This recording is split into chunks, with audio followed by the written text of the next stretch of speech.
नमस्कार दोस्तों, CDS 1 2022 में आए हुए आइए सिनोनिम्स के क्वेश्चन कर लेते हैं। देखते हैं वर्ड्स कैसे डिफ़िकल्ट आ रहे हैं या इजी आते हैं, या फिर आप एक वर्ड से बहुत सारे वर्ड्स को कैसे ध्यान में रख सकते हैं।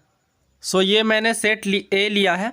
देखिए सिनोनिम्स में आपको क्या डायरेक्शन दिए गए हैं। Each item in this section consist of a sentence with an underlined word followed by 4 words या फिर ग्रुप ऑफ वर्ड्स। यानी प्रत्येक सेंटेंस के अंतर्गत आपको एक अंडरलाइंड वर्ड दिया जाएगा जिसमें आपको नियरेस्ट इन मीनिंग बताना है। देखिए सिनोनिम्स की एक बहुत ही खास बात होती है कि अगर आपको एग्जैक्ट वर्ड ना मिले तो जो उससे सबसे ज़्यादा नियरेस्ट वर्ड है अमॉन्ग द ऑप्शंस, आपको उसमें से वो चुनना होता है।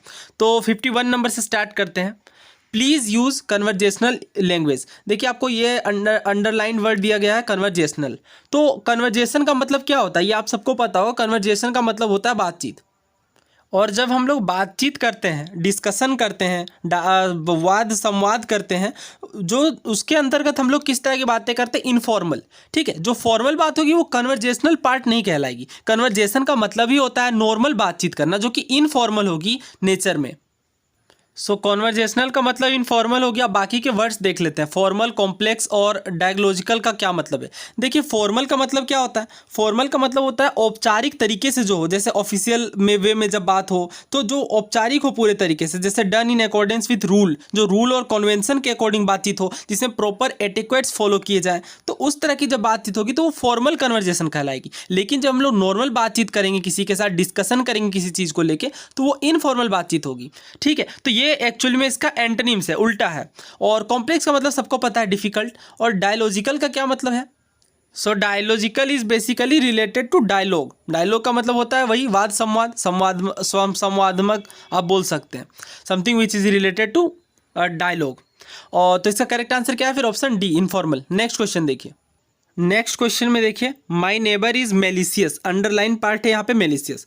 नाउ देखिए, जैसा कि मैं कहता हूँ आपको वोकेब सीखने के लिए 2-3 बातों को मेन ध्यान में रखना पड़ता है। पहली चीज़, आपने रूट वर्ड बहुत अच्छे से करना है। तो इस क्वेश्चन में मैं आपको सिखाऊंगा, और इसके अलावा रूट वर्ड की मैं अलग से भी सीरीज लाऊंगा। देखिए जब आप इंग्लिश में कोई वर्ड देखें जहाँ पे आपको स्टार्टिंग में MAL दिखे, तो आप समझ जाइए कि ये रूट वर्ड रूट वर्ड जो है मेल, इसका मतलब क्या होता है, बैड, बुरा। अब बहुत सारे वर्ड आपको मेल से स्टार्ट होते हुए दिखेंगे, जैसे मेल ट्रीट हो गई है, या मेलाइस हो गया, या इसके अलावा मेल फंक्शन हो गया। इस तरह के जो भी वर्ड्स हैं उनमें सब में नेगेटिविटी दिखेगी, क्योंकि ये सारे रिलेटेड टू बैड हैं। तो यहाँ पे अगर आप सिर्फ ये भी पता कर लेते हैं, हाँ मेलिशियस एक नेगेटिव वर्ड है, तो जेनरस, अफेक्शनेट, मैग्नेनियस का मतलब उदार, अफेक्शनेट मतलब समथिंग विच इज लविंग। तो इस तरह से भी आप आंसर तक पहुँच जाएंगे, क्योंकि यहाँ पे आप ऑप्शन एलिमिनेशन टेक्निक का भी यूज़ कर सकते हैं। इसका करेक्ट आंसर क्या होगा फिर, स्पाइटफुल।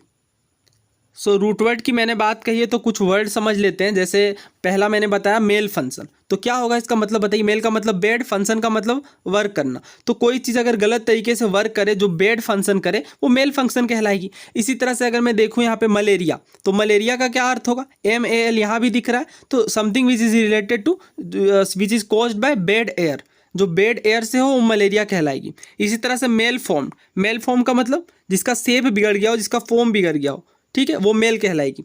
तो और इसी तरह से यहाँ पे आप मेल न्यूट्रिशन देख सकते हैं, जिसका मतलब बैड न्यूट्रिशन। मेल नरिश्ड देख सकते हैं, something which is badly nourished. इसी तरह से मेलिग्नेंट का मतलब भी हुआ something which is related to evil. Malpractice का मतलब होता है बैड प्रैक्टिस। इस तरह से वर्ड्स होते हैं। जैसे 1-2 वर्ड और बहुत ज़्यादा इंपॉर्टेंट है। जैसे एक वर्ड है डिस्मल, राइट। डिस्मल का मतलब क्या होता है, जब आपका दिन बुरा जाए तो वो डिस्मल कहलाएगा। तो ये जब आप MAL देखें तो आप समझ जाइए something which is related to very bad. इसी तरह से मेलिशियस का मतलब एविल होता है, ठीक है। उसके बाद मेलिफिसेंट होती है, जो एविल डीड को करने की टेंडेंसी होती है, वो मेलिफिसेंट होती है। उसके बाद मेलाइन होता है, MALIGN। मेलाइन का मतलब something which is स्पीकन about evil words, ठीक है। तो इसका करेक्ट आंसर हमने देखा स्पाइटफुल। बाकी के वर्ड्स भी देख लेते हैं मेलिशियस के सिनोनिम्स। मेलिशियस का मतलब क्या होता है, दुर्भावनापूर्ण, यानी जो नेगेटिव बातें अपने अंदर रखे, या समवन और something which is characterised by malice, which is intended और इंटेंडिंग टू डू हार्म, जो नुकसान पहुंचाने की दृष्टि से किया जाए, वो मेलिशियस कहलाता है। और बाकी की मीनिंग भी देखते हैं। जेनरस का मतलब क्या होता है, उदार, समथिंग लाइक जो बहुत ज़्यादा दान देने में हो। उसके बाद अफेक्शनेट का तो मैंने बता दिया, something which is related to affection, love. और मैग्नेमियस का मतलब होता है जो बहुत ही, अगेन जेनरस और मैग्नेमियस सेम वर्ड है, सिनोनिम्स है, लेकिन मैग्नेमियस और भी ज़्यादा पॉजिटिव वर्ड है, जो बहुत ही ज़्यादा दानी हो, उदार चरित्र का हो और बहुत ही ज़्यादा लिबरल हो, इस टाइप के पर्सन को मैग्नेमियस कहते हैं। समवन और something which is very generous और फॉरगिविंग, तो ये होता है। तो देखिए जनरली क्या होगा, क्वेश्चंस के अंदर आपको 2 या 3 सिनोनिम्स ही मिलेंगे। सिनोनिम्स के क्वेश्चन सिनोनिम्स के क्वेश्चन में 2 या 3 एंटोनिम्स मिलेंगे और 1 या 2 ऑप्शन आपके पास बचेंगे। और इसी तरह से एंटोनिम्स में भी इसका उल्टा देखने को मिलेगा। तो अगर आपको बाकी के वर्ड्स भी पता है तो आप एलिमिनेशन टेक्निक जरूर पहले यूज़ करिए। नाउ नेक्स्ट क्वेश्चन देखिए, I was awe inspired by his designation. Designation का मतलब क्या है, ये हमसे पूछा गया है। पहले ओ इंस्पायर्ड का मतलब समझ लेते हैं।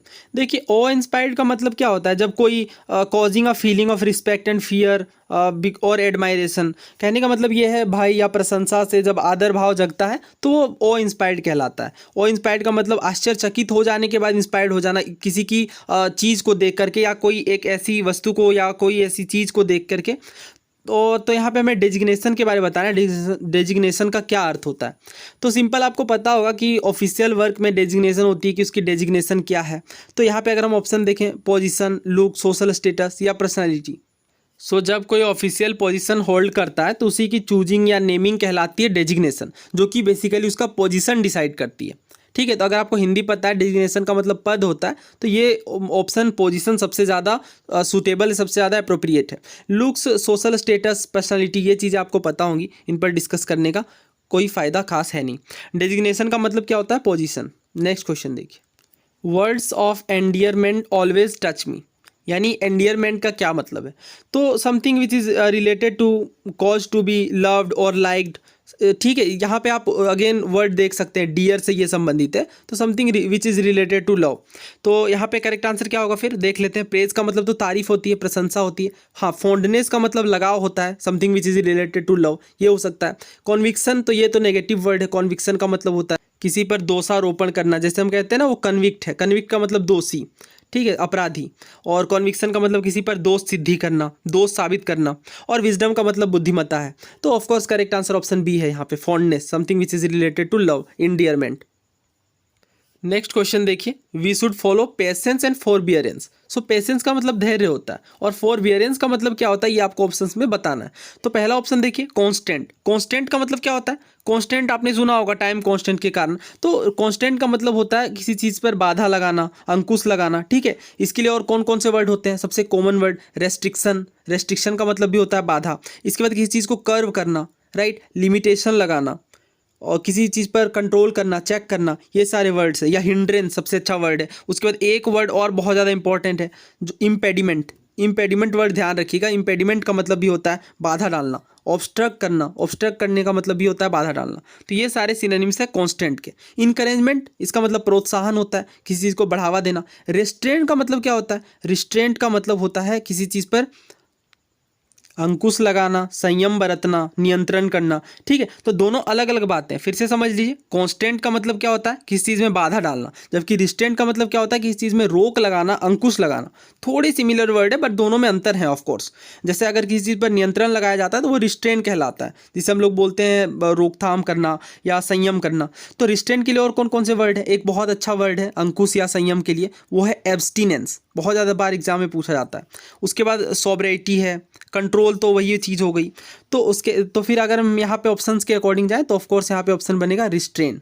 सपोर्ट, तो इसका एंटोनिम्स बोला जाएगा। सपोर्ट का मतलब होता है प्रोत्साहन, लेकिन यहाँ पे जो करेक्ट वर्ड है फॉरबियरेंस के लिए वो रिस्ट्रेंट है। तो हमें पेशेंस और रिस्ट्रेंट फॉलो करना चाहिए, ऐसा इस क्वेश्चन की और ऐसा इस क्वेश्चन का अर्थ है ना। नेक्स्ट क्वेश्चन देखिए, his gibbous looks make him different from others, यानी उसकी जो गिबस लुक है वो उसे औरों से अलग करती है, डिफरेंट दिखाती है। तो अगर यहाँ पे ऑप्शन देखें, हंस्ड, स्मार्ट, चार्मिंग, डिसेबल्ड, अगर ये क्वेश्चन मान लीजिए आपको दिया जाए और अगर आपको एग्जैक्ट मीनिंग नहीं पता है गिबस की, तो आप ऑप्शन जरूर एलिमिनेट करने की कोशिश करिए। देखिए स्मार्ट और चार्मिंग दोनों सिमिलर से वर्ड है, दोनों पॉजिटिव वर्ड है, तो ये दोनों कट जाएंगे। हमारे पास बचेगा डिसेबल्ड और हंस्ड। अब इन दोनों में आपको चुनना रहता। तो देखिए इसलिए हमेशा मैं कहता हूँ इस तरह क्वेश्चन में एलिमिनेशन जरूर लगाने की कोशिश करिए। अगर क्वेश्चन हार्ड आ जाता है, अगर कोई टफ सी वोकैब आ जाती है तो।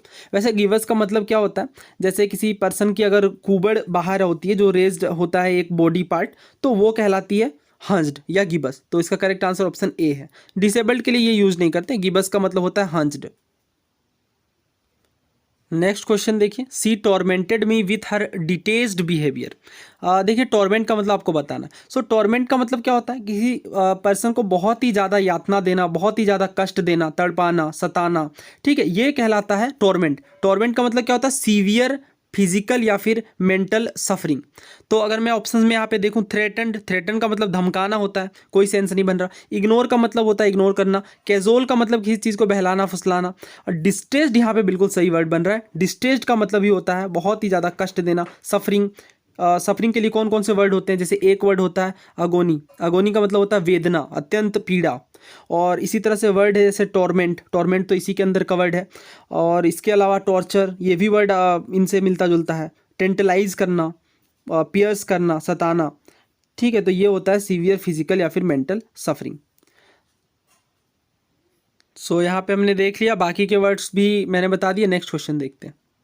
इसमें एक वर्ड मुझे बड़ा अच्छा लगा, ये वर्ड रिपीट हुआ है बहुत बार एग्जाम के अंदर, कैजोल। देखिए कैजोल का मतलब क्या होता है, किसी को परसुएड करना, बहुत ही फ्लैटरी करके, फ्लैटरी वे में, ठीक है, बहुत ही मीठी चिकनी चुपड़ी बातें करके फुसलाना, वो कैजोल कहलाता है। कैजोल के लिए और कौन कौन से वर्ड यूज़ हो सकते हैं, जैसे फ्लैटर हो गया। इसके अलावा परसुएड तो मैंने बता दिया। एक बहुत ही अच्छा वर्ड यूज़ होता है कोएक्स, COAX, कोएक्स वर्ड भी यूज़ होता है।